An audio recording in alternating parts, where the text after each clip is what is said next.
പൃഥ്വിരാജേട്ടൻ പറഞ്ഞൊരു കാര്യം എന്ന് വെച്ച് കഴിഞ്ഞാൽ ലാലേട്ടൻ എന്ന് പറയുന്ന ആള് ഒരു കൊച്ചുകുട്ടിയെ പോലെയാണ്. മോനെ ഇത് കണ്ടോ എന്ന് പറഞ്ഞ് വളരെ എക്സൈറ്റോട് കൂടി ഇതെങ്ങനെ രണ്ടും കൂടെ ബാലൻസ് ആയി പോകുന്നത്? ഞാൻ ശരിക്കും ഒരു കൊച്ചുകുട്ടി ആയതുകൊണ്ടായിരിക്കും.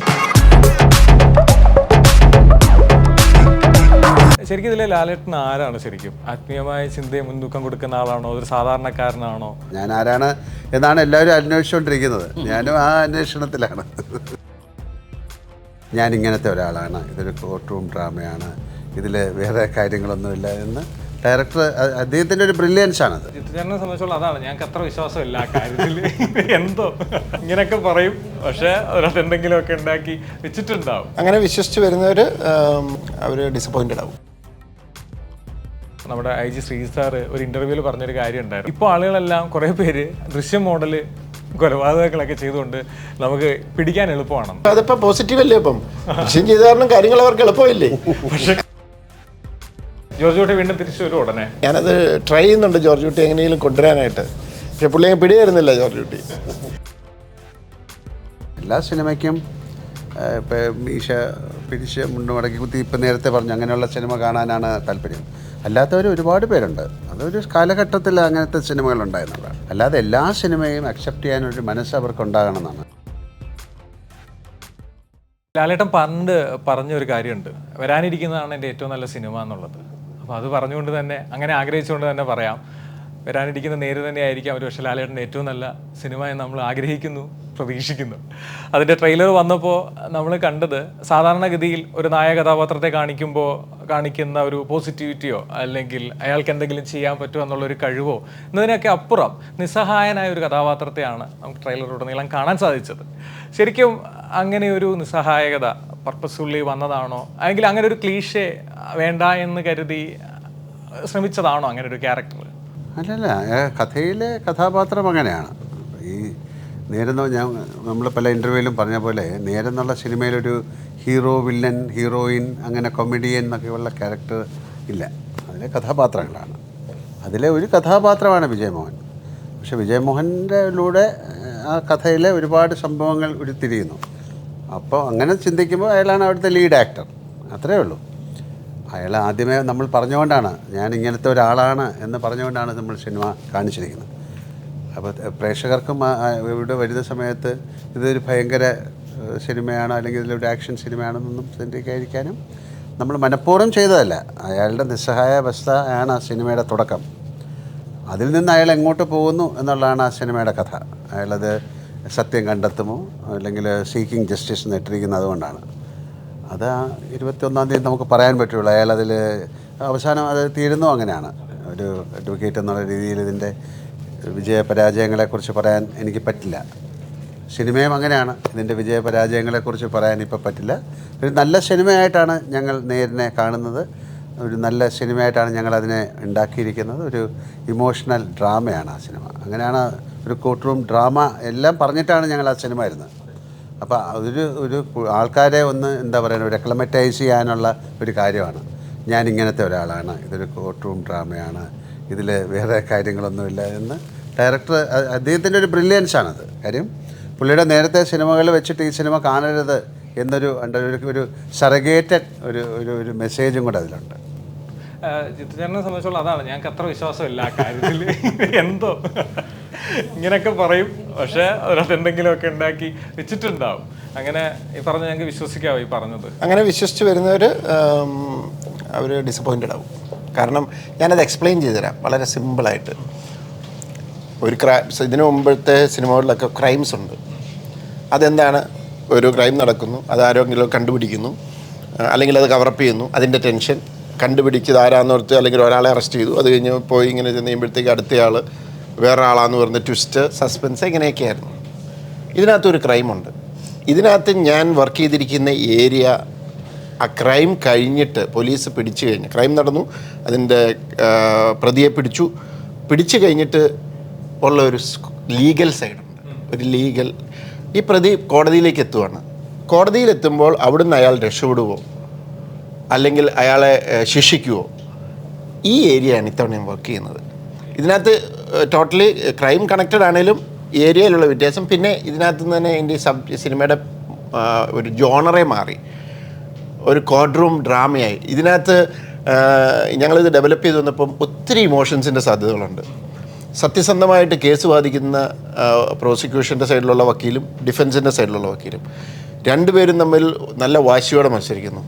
രണ്ടുപേരും ജയിക്കാനാണ് മത്സരിക്കുന്നത്. അപ്പോൾ അവർ അങ്ങോട്ടും ഇങ്ങോട്ടും മത്സരിക്കുമ്പോൾ അവർ ഉണ്ടാകുന്ന സെറ്റ് ബാക്ക്സ്, അതിൻ്റെ ഫ്രസ്ട്രേഷൻ, അതുപോലെ തന്നെ പ്രതിക്കുണ്ട് ഒരു ഇമോഷൻ, പ്രതിയുടെ ഫാമിലിക്ക് ഒരു ഇമോഷനുണ്ട്, ഈ പറഞ്ഞ പോലെ വിക്ടിമിന് എൻ്റെ ഫാമിലിക്കുള്ള ഇമോഷൻ. എല്ലാവരും അങ്ങോട്ടും ഇങ്ങോട്ടും മത്സരിക്കുകയാണ് ജയിക്കാൻ വേണ്ടിയിട്ട്. അപ്പം ഇതിനകത്തെ ഈ പറഞ്ഞ ഹീറോയുടെ അല്ലെങ്കിൽ ഇതിനകത്തെ പ്രോസിക്യൂഷൻ്റെ ശ്രമം എന്ന് വെച്ചാൽ ആ വിക്ടിമിന് നീതി വാങ്ങിച്ചു കൊടുക്കുക. അപ്പം ആ ഇമോഷണൽ ഇതിനകത്തോടുള്ള യാത്രയാണ്. അതുകൊണ്ടാണ് മജോറിറ്റി ഇത് കോർട്ട് റൂം ഡ്രാമയാക്കി കോടതി നമ്മൾ പ്ലേസ് ചെയ്തത്. പിന്നെ വേറൊരു പുതുമ എന്തെന്ന് പറയുന്നത് വെച്ചാൽ സാധാരണ കണ്ടിരിക്കുന്ന ഒരു കോടതി അല്ല ഇത്. സിനിമയിൽ കാണുന്ന കോടതി ഒറിജിനൽ അല്ല. അപ്പോൾ അതുകൊണ്ടാണ് ഞാൻ ശാന്തിയോട് തന്നെ ഇത് എഴുതാൻ പറഞ്ഞത്. ഞാൻ എഴുതിയാൽ ശരിയാവത്തില്ല, അതിൻ്റെ പ്രൊസീജിയർ കറക്റ്റായിരിക്കണം, കോടതിക്കകത്ത് പല പല മാനറിസംസ്, ഓരോ ആർട്ടിസ്റ്റ് അല്ല ഓരോ ക്യാരക്ടർ ചെയ്യേണ്ട കാര്യങ്ങൾ അതെല്ലാം അങ്ങനെ. പക്ഷേ ഒരു ചലഞ്ചുണ്ട്.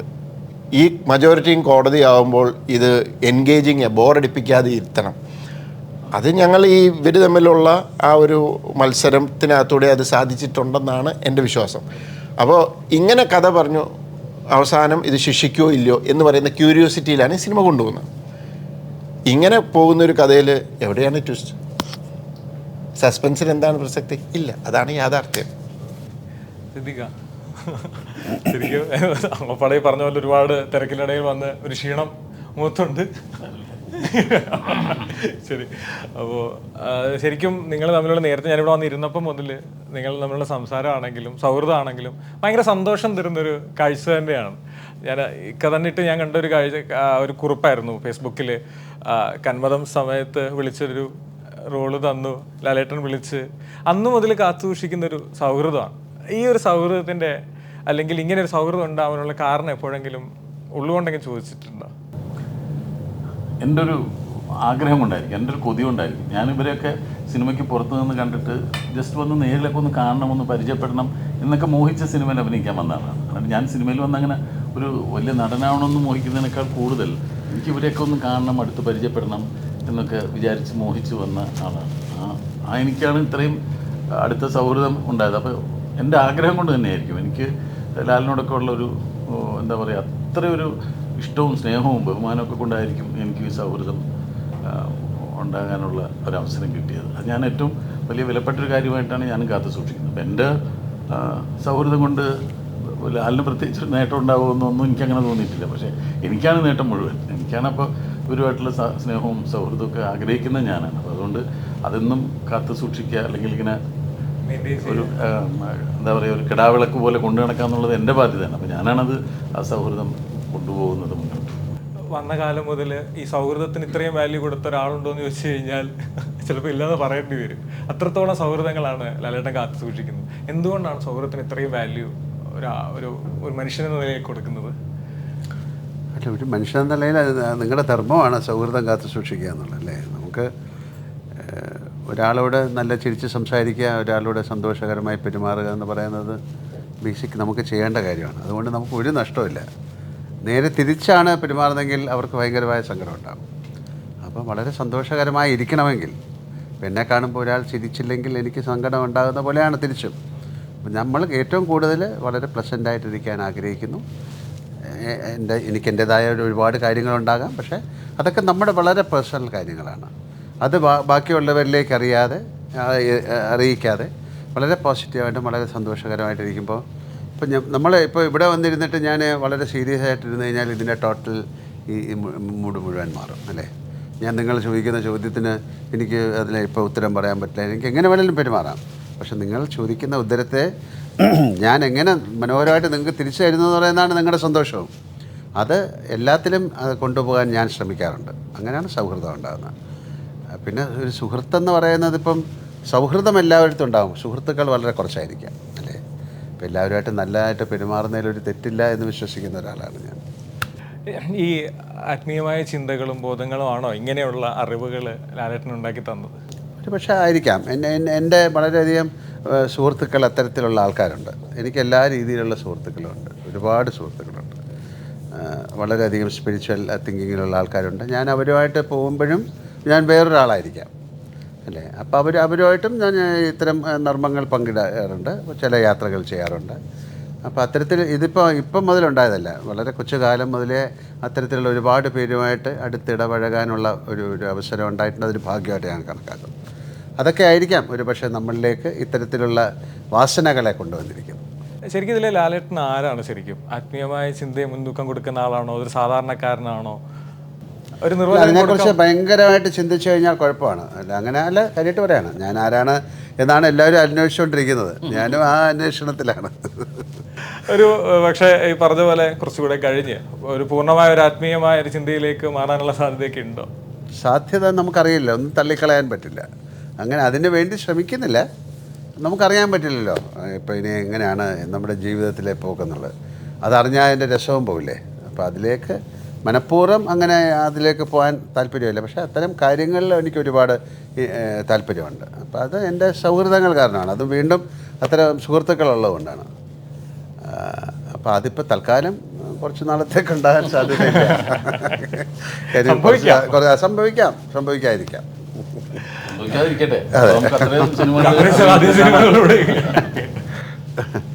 അല്ല, അങ്ങനെ ചിന്തിക്കും.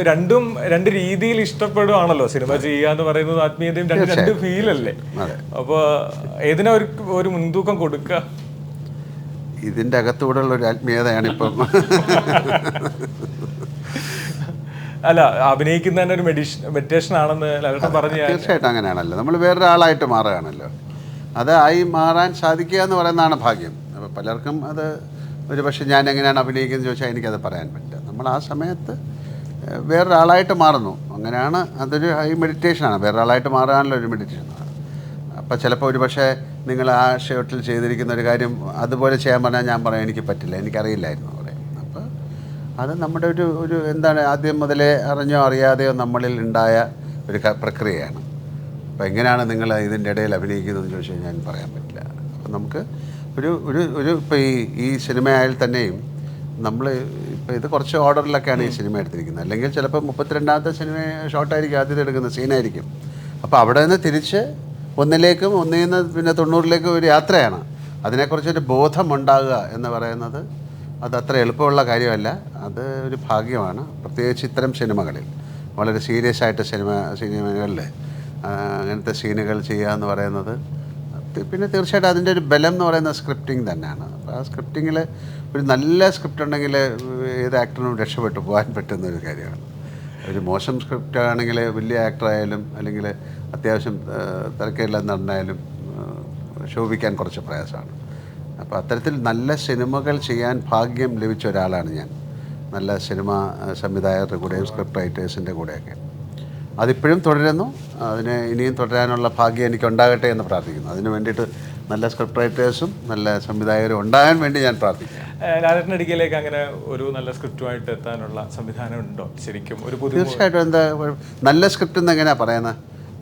അല്ല, അതാണ് നല്ല സ്ക്രിപ്റ്റ് എന്ന് എല്ലാവരും അവകാശവാദം പറയും. പക്ഷെ നമ്മൾ വായിച്ചു നോക്കുമ്പോൾ നമ്മൾ വായിച്ചിട്ടെല്ലാം കറക്റ്റ് എന്നല്ല പറയുന്നത്.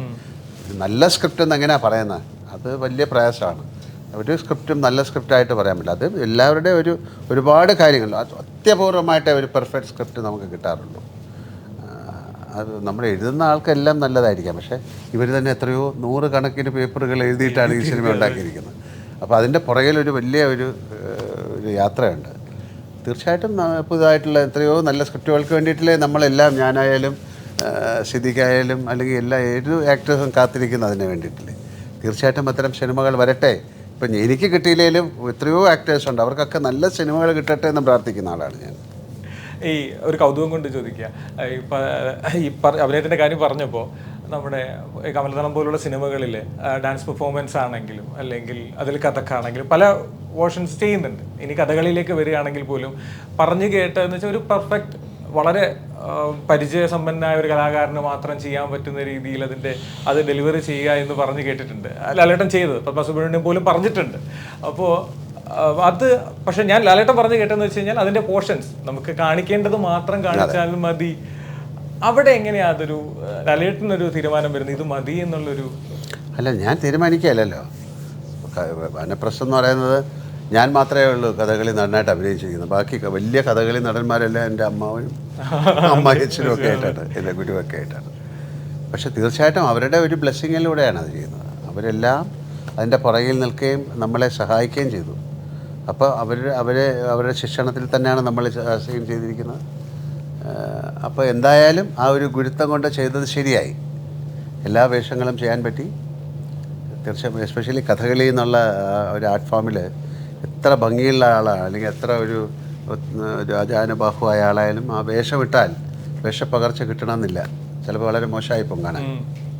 അപ്പോൾ അതിനൊരു ഭാഗ്യം വേണം. ആ മുഖത്ത് ആ പച്ച തേച്ച് അല്ലെങ്കിൽ ആ മേക്കപ്പ് ഇട്ട് ഇറങ്ങിക്കഴിഞ്ഞാൽ അതിന് ആ തോന്നാനൊരു ഭാഗ്യം വേണം. അത് സ്ത്രീ വേഷമായാലും ഏത് വേഷമായാലും, എസ്പെഷ്യലി കഥകളി എന്ന് പറയുന്നതിന് വലിയ ഭാഗ്യം വേണം. അപ്പോൾ അതൊക്കെ ഒരു ആക്ടർ എന്നുള്ള രീതിയിൽ വലിയ ഭാഗ്യം കിട്ടുകയാണ്. എനിക്കൊരു സംസ്കൃത നാടകം ചെയ്യാൻ പറ്റി, അതെല്ലാം ഒരു ആക്ടർ എന്നുള്ള രീതിയിൽ വലിയൊരു ഭാഗ്യമാണ്. അപ്പോൾ അത്തരം ഭാഗ്യങ്ങളുള്ളത് കൊണ്ടാണ് ഇപ്പോൾ ഞാൻ നിങ്ങളുടെ മുമ്പിലിരുന്ന് സംസാരിക്കുന്നത്. ഇത്രയും സീരിയസ് ആയിട്ട് പറയുമ്പോഴും പൃഥ്വിരാജേട്ടൻ പറഞ്ഞൊരു കാര്യം എന്ന് വെച്ച് കഴിഞ്ഞാൽ, ലാലേട്ടൻ എന്ന് പറയുന്ന ആൾ ഒരു കൊച്ചുകുട്ടിയെ പോലെയാണ്. ഷൂട്ടിൻ്റെ സമയത്തൊക്കെ വീഡിയോ കൊണ്ട് കാണിച്ചിട്ട് മോനെ ഇത് കണ്ടോ എന്ന് പറഞ്ഞ് വളരെ എക്സൈറ്റോട് കൂടി ഇതെങ്ങനെ രണ്ടും കൂടെ ബാലൻസ് ആയി പോകുന്നത്? ഞാൻ ശരിക്കും ഒരു കൊച്ചുകുട്ടിയായതുകൊണ്ടായിരിക്കും. അല്ല, നമ്മുടെ ഒരു ചൈൽഡ് എന്ന് പറയുന്നത് നമ്മളെല്ലാവരും ആണല്ലോ. ചൈൽഡ്, അഡൽട്ട്, പേരൻ എന്നൊക്കെ ഒരുപാട് ഡിഫറൻസിയേഷൻ ഉണ്ട് ഒരാളുടെ ലൈഫിൽ. ആ ഒരു ചൈൽഡ് എന്ന് പറയുന്നത് ഒരു ക്യൂരിയോസിറ്റിയാണ് അല്ലേ. അപ്പോൾ അത് എപ്പോഴും ഉണ്ടെങ്കിൽ വളരെ രസകരമാണ്. എപ്പോഴും എന്താണെന്ന് അറിയാനുള്ളൊരാഗ്രഹമാണ്.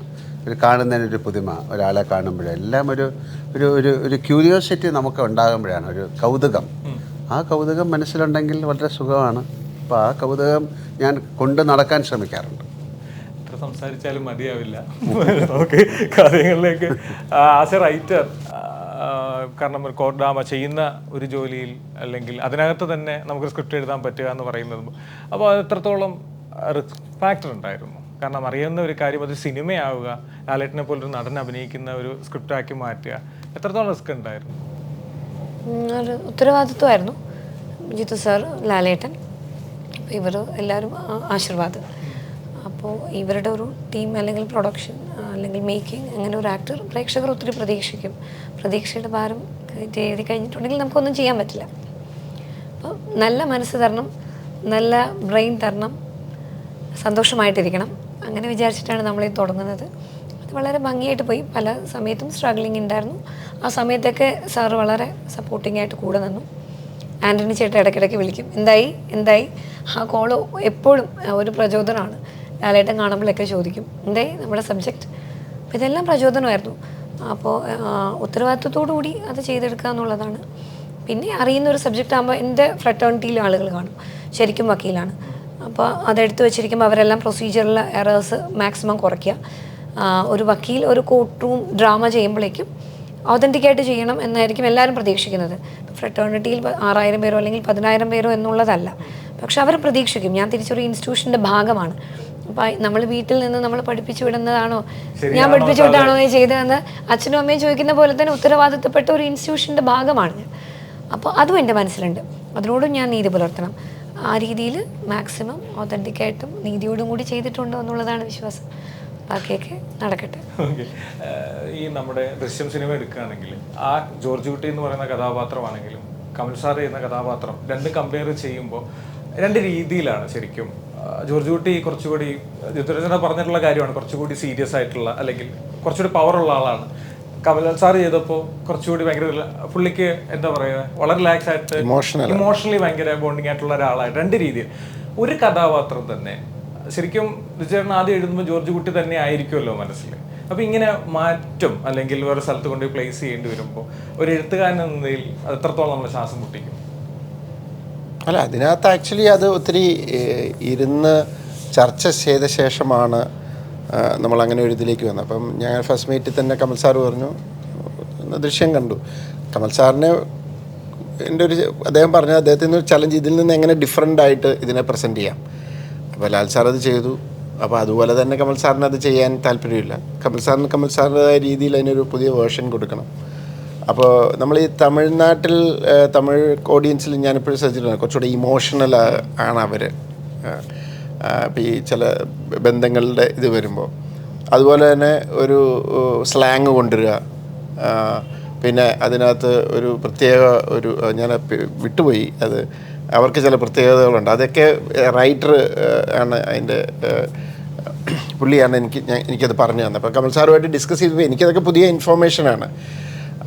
അപ്പോൾ ആ ഒരു വിഭാഗത്തിലുള്ളവർ എപ്പോഴും ഇങ്ങനെ ഒരു മഞ്ഞ സഞ്ചി ഇങ്ങനെ കൊണ്ട് കിടക്കും. പിന്നെ ഈ ഇതിൽ ഈ എന്താ പറയുക, നമ്മുടെ സിഗരറ്റ് പാക്കറ്റ് അന്നതിങ്ങനെ വലിക്കുമ്പോൾ അതിനകത്തൊരു പേപ്പർ കാണുമല്ലോ, അതിൽ കണക്ക് എഴുതി വെക്കും.